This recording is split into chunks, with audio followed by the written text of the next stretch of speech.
इस वक्त जबकि ईरान जो है अपने एटमी प्रोग्राम के लिए एंगेज्ड है विद यूनाइटेड स्टेट्स। कल एक 60 दिन का टाइम था, कल 61st डे था कल, और तवक्को थी कि मुलाकात जो है 2-3 रोज में हो जाएगी। मैं समझता हूं कि ये एक ऐसा इनिशिएटिव की ज़रूरत है इस वक्त जिससे आलमे इस्लाम का इत्तेहाद नज़र आए और इजराइल के साथ जहां जहां भी इस्लामी दुनिया में ताल्लुकात हैं उनको मुनक़ता होना चाहिए। बच्चों के कातिल, ख्वातीन के कातिल, फ़लस्तीन की तबाही के जिम्मेदार, उनके हाथ खून में, मुसलमानों के खून में रंगे हुए हैं, फ़लस्तीनियों के खून में रंगे हुए हैं। उस हाथ को झटक देना चाहिए, उस हाथ के साथ हाथ नहीं मिलाना चाहिए। अल्लाह के फजल से पाकिस्तान एक अपने ट्रेडिशनल स्टैंड पे रोज़े अव्वल से खड़ा है, मजबूती से खड़ा है कि हमने इजराइल की स्टेट को ना रिकग्नाइज किया, ना उसके साथ ताल्लुकात बनाए। पिछले चंद सालों में कोई ना कोई वहां पे पाकिस्तानी निजात या पाकिस्तानी ओरिजिन के, और वो मीडिया ने उसको कवर किया।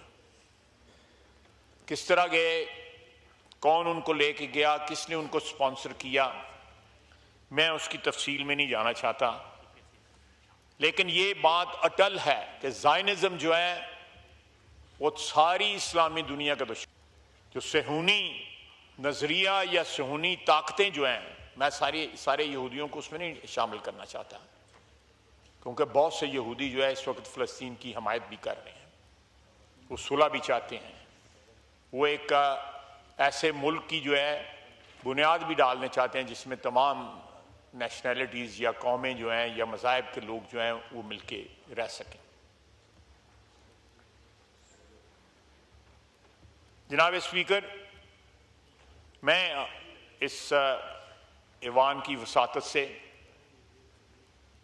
मुकम्मल यकजहती का इजहार हम करते हैं अपने ईरानी भाइयों के साथ, और इस आजमाइश की घड़ी में हम उनके साथ हैं, हर तरीके से उनके साथ हैं। उनको जिस किस्म की ज़रूरत होगी इंटरनेशनल लेवल पे, यूनाइटेड नेशंस पे या किसी और अदारे पे या इस्लामिक कॉन्फ्रेंस के अदारे पे, कहीं भी हम उनके मफादात का जो है तहफ़्फ़ुज़ करेंगे इंशाअल्लाह ताला। वो हमारे भाई हैं, हमारे हमसाए हैं, उनका दुख दर्द, उनकी खुशियाँ, उनका गम जो है हमारे साथ जो है मुश्तरक है। जनाब आला, मैं आता हूँ फिर दोबारा, मैंने जिक्र किया बुनियान मरसूस का। बुनियान मरसूस का जो मार्का हुआ और जिस तरह पाकिस्तान को फतह हासिल हुई, उससे बहुत सारे, एक तो बैरूनी महाज पे हमें फ़वाइद हासिल हुए, कौम का इज़्ज़त और वक़ार जो है वो बुलंद हुआ, और एक कंपैरिजन लोगों को मिला, पाकिस्तानी कौम को मिला कि आज से चंद साल कबल जब अभिनंदन आया था तो कमेटी रूम नंबर 2 में एक मीटिंग हुई थी और 1.5 घंटा हम वहाँ पे बैठे रहे कि वज़ीर आज़म साहब आए उस वक्त के और कोई फैसला हो। लेकिन उस वक्त आर्मी चीफ जनरल बाजवा और उनके दरमियान मशवरे अलहदगी में होते रहे इसी बिल्डिंग के अंदर, इसी इमारत में। लेकिन उन्होंने जहां सारी की सारी पार्लियामेंट रिप्रेजेंटेड थी, असद कैसर साहब भी वहां पे मौजूद थे, उन्होंने उसमें शिरकत से, लेकिन फैसला जो है जो कुछ हुआ वो आपके सामने है।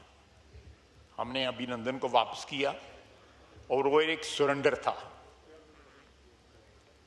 आपको याद होगा इसी ऐवान में टांगें या टांगें कांपने की जो बात हुई, आपको भी टारगेट किया गया उस पर।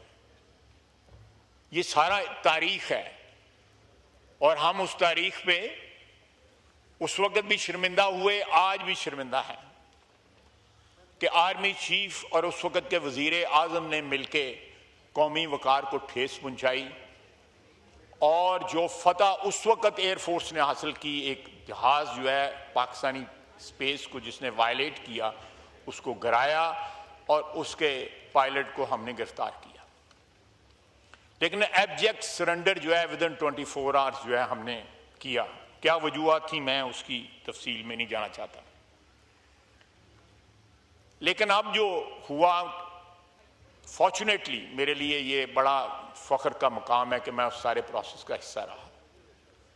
जिस तरह बुलंद हौसले ने, मैंने दोनों सिचुएशंस देखी ना, उस वक्त जनरल बाजवा साहब का और वज़ीर आज़म का भी हौसला देखा उस वक्त के, और इस वक्त भी मैंने हौसले देखे अपनी अफवाज के जो चीफ थे तीनों के, उनके हौसले देखे।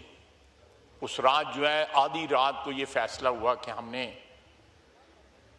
रिएक्ट करना है, रिटेलिएट करना है, जवाब देना है। फजर के बाद 2-2:30 बजे फिर इंडिया ने हमला किया और फिर उसको जवाब दिया गया जो फैसला कुन था। किसी मरहले पे ये 10, 15, 20 रोज के अंदर जो भी मुद्दत गुजरी, कहीं पे किसी के ज़हन में जो है शायबा भी ना आया कि हमने कौमी वकार के ऊपर जो है वो समझौता करना है। शायबा भी ना आया। बड़े इंस्पायरिंग थे हमारी अफवाज के जो हौसले थे, बड़े इंस्पायरिंग थे।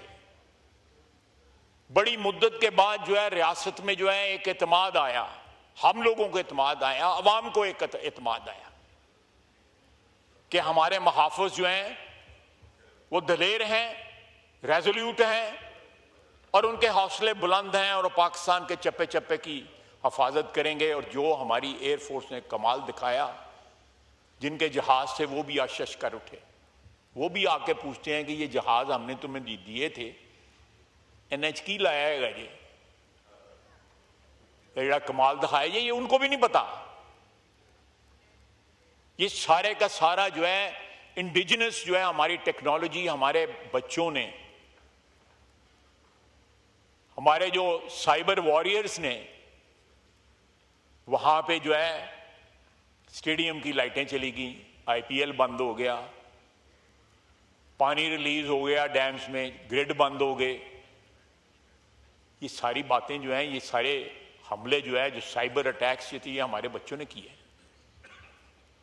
हमारे जवानों ने किए, साइबर वॉरियर्स ने किए। हमें हमें जो है इस फतह के ऊपर जो है तमाम उम्र जो है ता क़यामत जो है फख्र होगा कि किस तरह ये जंग लड़ी गई और पूरी कौम जो है मुत्तहिद होके अपनी अफवाज के पीछे खड़ी थी।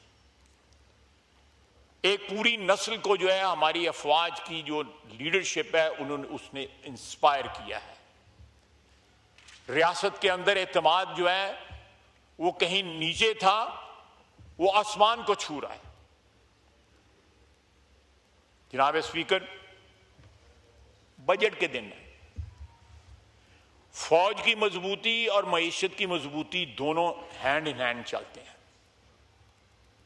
हमने पिछले 1 साल के अंदर स्क्रैच से, मैं लंबी चौड़ी फिगर्स के चक्कर में चाहता, मैं कोई इतना ना मैं इकोनॉमिस्ट हूं ना कोई बजट का एक्सपर्ट हूं, लेकिन आज से 1 साल कबल जो है, 1 साल से कुछ ज्यादा अरसे में जो अचीव किया है,